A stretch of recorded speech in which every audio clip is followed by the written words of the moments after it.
Hello and welcome back to HardReset.Info. In this video I will show you how to download applications on Android 16. Let's begin.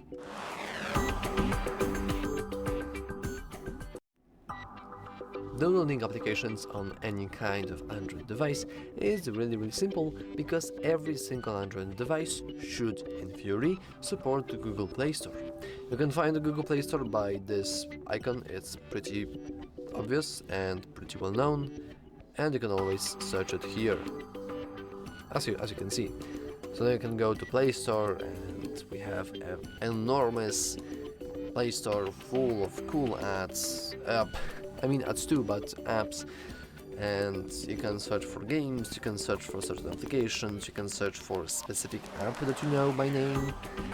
And then, in order to download it, let's go with something simple like...